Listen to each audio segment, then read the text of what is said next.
বন্ধুরা, এই ফ্ল্যাটটিতেই লোকটি তার স্ত্রী সহ আরও 2জন ছেলেমেয়ের সাথে বাস করত। প্রথম অবস্থায় তাদের এই ধরনের বেডরুম ছিল। এই বেডরুমে শুয়ে তারা বোরিং হয়ে যায়, তাই প্ল্যান করে আধুনিকভাবে কিছু করা যায় কিনা।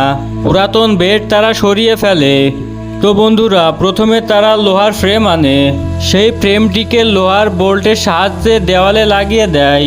পরবর্তীতে লোহার ফ্রেমের উপর কাঠ বসিয়ে নেয় এবং এইভাবেই তাদের বেডরুম তৈরি হয়ে যায়।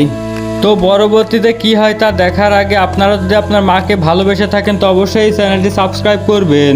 পরবর্তীতে তারা আরও এই রুমটি ডেকোরেশন করে এবং তাদের মনের মতন করে বসবাস করতে থাকে।